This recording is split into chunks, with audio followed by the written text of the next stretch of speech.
अस्सलाम वालेकुम। मैं हूं हमज़ा मुनीर और आप देख रहे हैं YouTube channel H series notes. आज हम जिस टॉपिक के बारे में बात करेंगे LLB part 4 law of equity के साथ हमारा एक और एक्ट आता है जिसको हम कहते हैं स्पेसिफिक रिलीफ एक्ट। उसमें एक क्वेश्चन पेपर में आता है recovery of the possession of the immovable property के किसी भी प्रॉपर्टी के जो इमूवेबल है उसको हमने कैसे रिकवर करवाना है। कोई भी इमूवेबल प्रॉपर्टी है उसको हमने कैसे रिकवर करना है। अगर उसको डिस्पोजेस कर दिया अगर किसी बंदे ने तो उसका पोजेसन आपने कैसे वापस लेना है। इंट्रोडक्शन की तरफ हम लोग जाएंगे। Specific Relief Act 1877 describe the procedure for recovering of possession and delivering it to the claimant. Specific Relief Act हमें बताता है प्रोसीजर के कैसे आपने किसी भी की चीज़ अगर कोई इमूवेबल प्रॉपर्टी है, कोई इमूवेबल प्रॉपर्टी कोई ज़मीन है उससे आपको डिस्पोजेस कर दिया गया है तो आपने कैसे उसको उसका पोजेसन वापस लेना है और कैसे उसको क्लेमेंट जो बंदा क्लेम कर रहा है कि ये मेरी है उसको आपने कैसे उसको वापस करनी है। When the damages are not enough on dispossession from the property, this act provides a procedure to recover of the property। वो हमने पहले भी हिस्ट्री भी जब हम देख रहे थे तब हमने कहा था कि इक्विटी आई इसी वजह से थी कि जब आपके जो डैमेजेस होते हैं और एक कंपनसेशन के लिए ज़रूरी है आपके जो मॉनेटरी डैमेज होते हैं। अगर अगला बंदा आपने किसी ने आपको डिस्पोजेस कर दिए और वो कहता है चलें यार आप मुझसे डैमेजेस ले लें और आप कहते हैं नहीं डैमेजेस मुझे नहीं लेने, मुझे अपनी प्रॉपर्टी वापस चाहिए।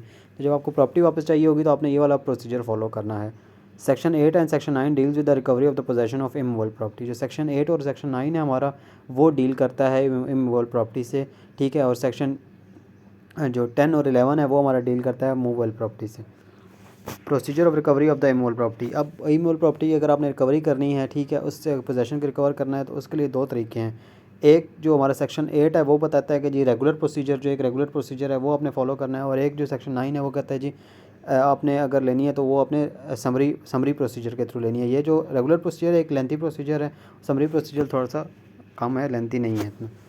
रेगुलर प्रोसीजर की अगर हम बात करें, according to regular procedure a person entitled to the possession of the specific immovable property may recover in the manner prescribe in rule 25 order 21 of the CPC. ठीक है, ये कहते हैं कि जी अब यहाँ पे इस सेक्शन में सिर्फ इतना बताया गया है कि अगर आपने कोई मूवेबल प्रॉपर्टी अगर आपने इमूवेबल प्रॉपर्टी लेनी है वापस तो उसके लिए वो अपने फॉलो करना है। रेगुलर प्रोसीजर में वो चीज़ें फॉलो करनी है जो कि प्रेस्क्राइब की गई हैं ऑर्डर 21 रूल 25 ऑफ सीपीसी। जो सीपीसी का रूल है ना ये 225 और जो सीपीसी के अंदर जैसे लिखा हुआ है आपने वैसे ही बिल्कुल सीपीसी के मतलब सिविल प्रोसीजर कोड के अंदर जो चीज़ें लिखी हुई हैं उसके उसी तरह को आपने फॉलो करना है। The manner prescribe in CPC is to bring the suit for ejectment on the basis of title and restoration of possession of the plaintiff. अब सीपीसी के अंदर क्या चीज़ें लिखी गई हैं, सीपीसी के अंदर कहा गया जी आपने सूट फॉर रिजेक्टमेंट करना है। एक सूट आपने करना है कि अगले बंदे को मेरी प्रॉपर्टी से इजेक्ट किया जाए on the basis of title. क्या मेरे पास इस चीज़ की ऑनरशिप है, ठीक है, आप उस बंदे को इजेक्ट करें उधर से और मुझे उसकी एंड रिस्टोरेशन ऑफ पोजेसन और मुझे उसका पोजेसन वापस लेके दें क्योंकि मेरी उसमें टाइटल है और मेरी उसकी ऑनरशिप है। If a person dispossesses illegally and without due process of law and such person is interested to claim the damages together with the possession of the property, such can be achieved by bringing a suit under the section 8 of this act। अब एक बंदा है उसको dispossess आपने कर दिया, वो honour था, ठीक है, कोई बंदा गया इलीगल कब्जा उन्होंने करने की कोशिश की, उन्हें वहाँ से डिस्पोजेस कर दिया।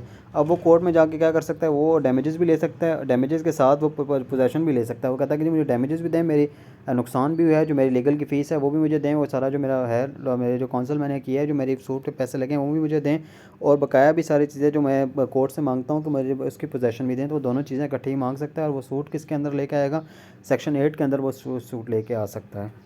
Essentials of the section 8। Section 8 का एसेंशियल्स क्या क्या हैं। Entitlement of the person to specific immovable property means person having the possessory title. अब उसके इंटाइटलमेंट होनी चाहिए। सबसे पहले उस बंदे के वो जो बंदा सूट लेके आ रहा है, ठीक है, उसकी इंटाइटलमेंट होनी चाहिए, वो ऑनर होना चाहिए उस जगह का। प्रूफ ऑफ प्रायर पोजेसन, उसके पास ये होना चाहिए ये उसके पास ये क्या कहते हैं उसके प्रूफ होना चाहिए कि यार मैं प्रायर पोजेसन था, इससे पहले यहाँ पे मैं रह रहा था और उसने यहाँ से आके मुझे इन्होंने डिस्पोजेस किया, फोर्सेबल डिस्पोजेशन, और इन्होंने मुझे फोर्सेबल डिस्पोजेस किया, वहाँ से मुझे एक ज़बरदस्ती डिस्पोजेस की। एक्सप्लेनेशन अगर हम देखते हैं, the according to section 8 the plaintiff must have the real owner of the property. वो रियल ओनर होना प्रॉपर्टी का होना चाहिए और सूट जो फाइल होना चाहिए वो विद इन 12 ईयर्स। ये नहीं होना चाहिए कि आपका सूट उन्होंने जो आपको डिस्पोजेस आज किया और आप 20 साल बाद जाके कह रहे हैं कि जिन्होंने डिस्पोजेस कर दिया था तो मुझे आप लोग करें। Plaintiff has to prove the ownership और टाइटल। प्लेंटिफ ने प्रूव करना है कि जी आप मेरी ऑनरशिप भी है और मेरी टाइटल भी। If he fails to do so he will not get the decree of the suit will be dismiss. और अगर वो कर देगा, अगर वो नहीं करता तो वो उसका सूट डिसमिस हो जाएगा, ठीक है, और उसके पास टाइटल नहीं रहेगा अगर वो अपने फेल होता है, अपनी ऑनरशिप प्रूव नहीं करता तो। लिमिटेशन पीरियड हमने डिस्कस किया, इसका 12 ईयर्स है, 12 ईयर्स के अंदर आपने करना है। अब हमने देखा कि कैसे आपने अगर एक रेगुलर प्रोसीजर ये है जो सीपीसी में लिखा हुआ है कि जैकमेंट का सूट करना है, आपने साथ पोजेशन लेनी है, वहाँ से रिस्टोरेशन करनी है, ठीक है, तो सेक्शन 8 के अंदर ये ऑनर ने जाना है कि जी मेरी टाइटलमेंट है और मुझे ये वाली प्रॉपर्टी वापस लेके दें। अब हमारे पास दूसरा जो प्रोसीजर आता है वो है समरी प्रोसीजर। समरी प्रोसीजर में क्या होता है हम देखते हैं। If a person dispossess without his consent of the immovable property without due course of law he may file a suit of recovery of the possession of the immovable property under 9। अगर किसी person को dispossess किया without consent, एक बंदा था इसका possession था, वहाँ पे उसने जी डिस्पोजेस उसको कर दिया immovable property with due course of law, due course of law के बजाय उसको without due course of law he mails recovery possession. अब वो बंदा वहाँ का पोजेसर था, ऑनर नहीं था वहाँ का, ठीक है, उसने पोजेस कर रहा था, ठीक है। A is the owner of the land and B is tenant, A dispossesses B, ठीक है। अब वो जो वहाँ पे था ना, वहाँ पे अपने ऑनर ने जाना था। सेक्शन 8 में ऑनर जाता है, यहाँ पे टेनेंट जा सकता है, ठीक है। अगर उसको डिस्पोजेस करते हैं तो वो टेनेंट जहाँ से जा सकता है कि यार मुझे डिस्पोजेस किया और मुझे कोई नोटिस वगैरह या कोई भी ऐसी चीज़ नहीं दी। अब इसको आप सेक्शन 9 को समझने के लिए आसान हाल ये है कि देखिए कोई घर है, वहाँ पे किराएदार रहते हैं, मालिक मकान ने कोई बगैर नोटिस के उसको वहाँ से निकाल दिया तो वो सूट फॉर ये कर सकता है समरी प्रोसीजर को सेक्शन 9 के अंदर उसकी इमूवेबल पोजेशन ले सकता है, क्योंकि वहाँ का वो पोजेसर था, वो ऑनर नहीं था वहाँ का, ठीक है। A is the owner of the land, एक ए जो है वो ऑनर है लैंड का और बी वहाँ का टेनेंट है, ठीक है। बी ने बी को उसने कराया था। A dispossess B without notice, now the tenant can has a right to initiate a suit for recovery of possession under section 9। तो वहाँ पे हमने देखा था सीपीसी के थ्रू जाएगा और यहाँ पे हमने देखा कि यार नहीं, वो इसी के थ्रू जाएगा और वो सेक्शन 9 के अंदर जाएगा। वो कहेगा कि जी मुझे जल्दी से ये दें, क्योंकि रिकवरी ऑफ पोजेशन मुझे दें, मैं वहाँ पे पोजेसर था, मुझे दें। Essentials of section 9। सेक्शन 9 अब सबसे पहले उसका लॉफुल पोजेशन होना चाहिए, उसका कोई इलीगल पोजेशन वगैरह नहीं। जैसे अब टेनेंट का लॉफुल पोजेशन होता है, planet must have lawful possession of the immovable property, इसका लॉफुल पोजेशन होना चाहिए। It must be based on right and not possession either by force, ठीक है। राइट उसका होना चाहिए, ये नहीं उसने कोई फोर्स से कोई इलीगल तरीके से वहाँ का पोजेशन लिया हो, ऐसा कुछ भी नहीं कर सकता। Dispossession of the plaintiff. The second essential of the plaintiff is by the defendant from the immovable property. अब ये है कि देखें जैसे कि ऑनर यहाँ पे डिफेंडेंट है और जो टेनेंट है वो प्लेंटिफ है, तो ये होगा कि प्लेंटिफ ने ये बताना है कि यार ऑनर ने मुझे डिस्पोजेस कर दिया, ये ज़रूरी है कि उसने, और विदाउट कंसेंट उसने किया हो, without due course of law, उसने कोर्स ऑफ लॉ के after disposition of the plaintiff is through the lawful medium the section 9 will not apply. अगर उसने लॉफुल मीडियम नोटिस दिया और उसको डिस्पोजेस कर दिए तो उससे फिर आप कोई भी तब सेक्शन 9 के अंदर आप नहीं जाए, जब तक वो अनलॉफुली नहीं करेगा तब तक आपने नहीं जाना। The application of section 9 is only when the disposition against the method prescribe by law. एक लॉ ने एक मेथड दिया हुआ कि यार आप उसको नोटिस दें, ठीक है, नोटिस देने के बाद आप उसको बताएं कि यार आप डिस्पोजेस हो जाए यहाँ से, और अगर तभी वो डिस्पोजेस नहीं हो फिर आप उसे फोर्सफुली कर सकते हैं। अगर आपने नहीं किया, उसको डिस्पोजेस कर दिया, नोटिस नहीं दिया, तो तब आप सेक्शन 9 के अंदर वो जा सकते हैं। हाउ टू प्रूव कैसे करना है। Plaintiff has not to required establish his title. Plaintiff ने इस सेक्शन के सेक्शन 9 के अंदर ये नहीं बताना कि यार मैं उसके लिए जी जो है ना एस्टैब्लिश्ड अपना टाइटल नहीं बताना कि मेरा टाइटल है, ये उसने कभी भी नहीं बताना। उसने सिर्फ बताना कि मैं पोजेसर था। He is not required to show his prior possession. उसने प्रायर पोजेशन भी अपनी शो करने की इसमें ज़रूरत नहीं। He is required to show prior possession. उसने अपनी प्रायर पोजेशन शो करने की ज़रूरत है कि उसने बताना कि यार मैं इससे पहले मैं यहाँ पे रह रहा था।